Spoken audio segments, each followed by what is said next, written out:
త్రిపురములు అంటే మూడు గుణాలు, సత్వగుణం, రజోగుణం, తమోగుణం. ఈ మూడు భవనాలు కాదు, 3 నగరాలు కాదు, 3 లోకాలంత పెద్ద శని. ఈ మూడు మనని వదలవు. ఎంత చెప్పినా సరే తమోగుణం, రజోగుణం అయినా వదులుతాయేమో కానీ ఈ సాత్విక అహంకారం ఉందే ఇది వదలదు. అంచేత ముందు మనం తమోగుణం వదిలించుకోవాలి. అంటే నిద్ర, ఆలస్యం, బద్ధకం, హింస ఇవన్నీ మనలో ఉంటాయి. ఇవి నెమ్మదిగా తగ్గించుకోవాలి. లేవాలనుకుంటే లేవాలి, పడుకునే సమయానికి పడుకోవాలంటే లేచేటప్పుడు మంచం మించి లేస్తా 10 నిమిషాలే, ఒక అరగంటే అని లేవకూడదమ్మా. స్ప్రింగు లేచినట్టు లేవాలి. మన చెంప మీద మనమే కొట్టుకుని లేవాలి. లేస్తా అని 10 నిమిషాలు పడుకున్నామంటే మన సమయంలో 10 నిమిషాలు పోయినట్టే లెక్క. ఎందుకు అలారం పెట్టుకున్నావు? లేవడానికా, పడుకోవడానికే? అలాగే హింసాత్మకమైన ఆలోచనలు, గొడవలు పెట్టుకుందాం, ఏదో చేసేద్దాం అనిపిస్తే కాస్త ఆగాలి. ఏమిటి దీనివల్ల కలిసి వచ్చేది? ఈ ఒక్కరోజు మంది కావచ్చు, తర్వాత రోజులన్నీ ఎవరివి? ఇలా ఆలోచిస్తే హింస అంతా ఆగిపోతుంది. మనిషిలో తామసాహంకారం ఉందే పోదో. రాజసాహంకారం, నేనే రాజుని, నా మాటే అందరూ వినాలి, ఎవడు చెప్పినా నేను విన్నాం, అందరూ నా మాటే వినాలి. ఇదే రాజసాహంకారం. ఇంకోటి సాత్విక అహంకారం ఏమిటో తెలుసా? అది విచిత్రం. చాలామంది మనుషుల్లో ఉంటుంది. ఇక్కడ ఉన్న ప్రజల్లో మీతో సహా, నాతో సహా 90% మందిలో సాత్విక అహంకారం ఉంటుంది. పైకి ప్రకటించం. ఏమిటో తెలుసా?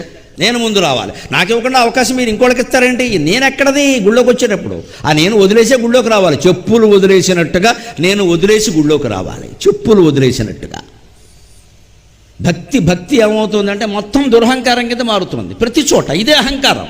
ఇప్పుడు మీరు గమనించండి, త్రిపురాసురులు అంటే ఈ 3 గుణాలు. ఇవి 3 భవనాల, 3 మనుషుల, 3 భవనాల, 3 లోకాల. ఎవడి వల్ల అవుతుందండి వీటిని జయించడం? అందుకే శివుడి వల్ల కూడా మామూలుగా వెళ్ళి యుద్ధం చేయలేదు ఆయన. సర్వం సహా సముదయంబు రథంబు. పేరు తెలియని మహాకవి ఆ త్రిపురాసుర సంహారం ఎలా జరిగిందో రాస్తాడు.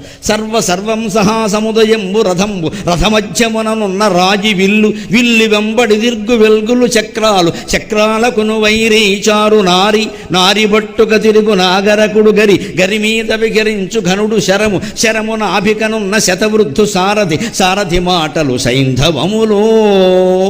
ఇది శివుడి యొక్క రథం వర్ణన. దీపాల పిచ్చయ్య శాస్త్రి గారిని ఒక మహానుభావుడు చాటుబద్ది మణుమంజరి అని అనేక చాటువులు సేకరించి పుస్తకంగా వేశాడు. అందులో ఉంది ఇది. కవి పేరు లేదు. ఎవరో మహానుభావుడు. ఎంత గొప్ప పద్యం అంటే మొదటి పాదం గుర్తుంటే అన్నీ గుర్తుంటాయి. ఇక మళ్ళీ వేరే కంఠస్థం చెక్కాల. సర్వం సహా సముదయంబు రథంబు.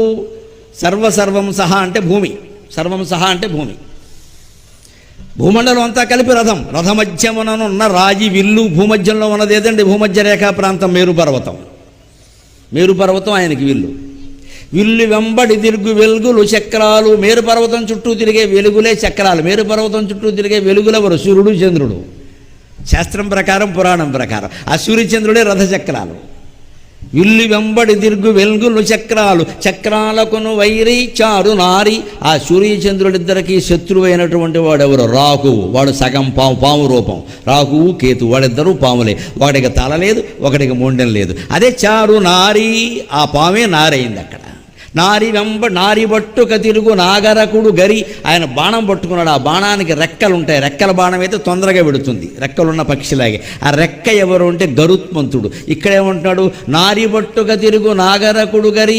ఎప్పుడు పాము నోట్లో పెట్టుకుని తిరుగుతూ ఉంటుంది గ్రద్ద, ఎందుకంటే దానికి అది ఆహారం. గరుత్మంతుడు అంటే అంతే. అలా ఎప్పుడు పామును నోట్లో పెట్టుకుని తిరిగే గరుత్మంతుడే ఈ బాణానికి రెక్క.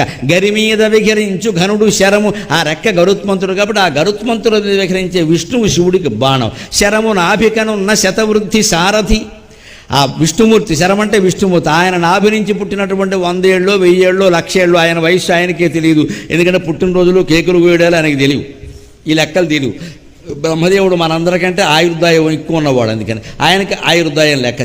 శరము నాభికనున్న శతవృద్ధు సారథి. 100 ఏళ్ళు, 1000 ఏళ్ళు వయస్సు కలిగిన శతవృద్ధు ఉన్నాడే పితామహుడు, ఆయన శరము నాభికం ఉండే బ్రహ్మదేవుడు. సారథి మాటలు సైంధవములు. సారథి అంటే బ్రహ్మదేవుడు కదా, ఆయన మాటలు వేదాలే ఇక్కడ గుర్రాలు. ఇదండి తెలుగు కవి పద్య రచన. అద్భుతమైన రచన. ఒక్క మాట రథమధ్య సర్వం సహా సముదయంబు రథంబు అనగానే రథమధ్యమునర్ర ఈ విల్లు వెంబడి తిరుగు వెలుగులు చక్రాలకును వైరి చారునారి. ఆ చివర వచ్చిన పదం మళ్ళీ రెండో పదం కింద వస్తుంది. ముక్త పదగ్రస్తం అంటారు దీన్ని. అదే పదం తీసుకుని పద్యం రాస్తాడు. పురారి అంటే ఇంత అర్థం ఉంది. ఈ మూడు లోకాలని జయించడానికి శివుడు ఇంతెందుకు కష్టపడ్డాడండి?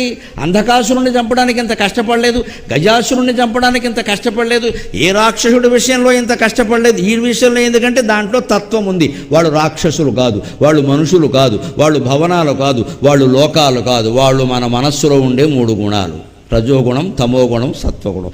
వాటిని గెలవడం ఎంత కష్టం అంటే ఇదిగో ఇంత సామగ్రి ఉంటే తప్ప అది సాధ్యం కాదు. ఈ ప్రయత్నం మనం చేస్తామా, పక్కవాడు ఎవడన్నా చేస్తాడా? మనమే చేయాలి.